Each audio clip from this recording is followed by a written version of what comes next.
কেন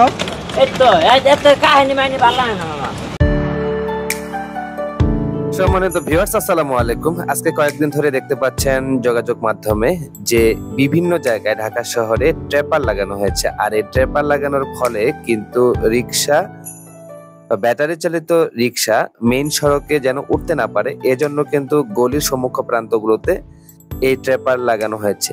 কিন্তু গত কয়েকদিন আগে যে ট্র্যাপার গুলো লাগানো হয়েছিল সেই ট্র্যাপার গুলোতে কিন্তু অনায়াসে চলে যেতে পারতো, আর রিক্সা হয়তো অনেকের আটকে যেত, তারপর সেটাকে টানা হেঁচড়া করে বের করে নিয়ে যেতে পারতো। কিন্তু আজ নতুন আরেকটি ট্র্যাপার চোখে পড়লো, সেটি হলো এই ট্র্যাপারের এই জায়গাটাতে কিন্তু একটা তীরের মতো করে দেওয়া হয়েছে। যদি গ্যাপের ভিতরে চাকাটি ঢুকে যায় তাহলে কিন্তু চাকা পাংচার হয়ে যাবে। সেক্ষেত্রে কিন্তু অনেক প্রতিক্রিয়া দেখা যাচ্ছে রিক্সাওয়ালাদের, যা আপনারা ভিডিওতে দেখতে পাচ্ছেন।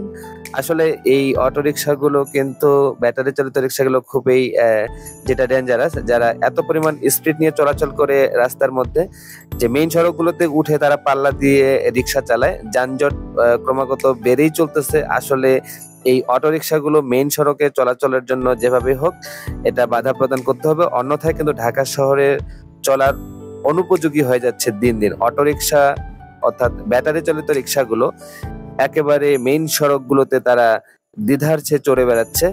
আইনের প্রতি শ্রদ্ধা রেখে অবশ্যই এই অটো রিক্সাগুলো যেন না চলে, এই কামনা করি সবার কাছে।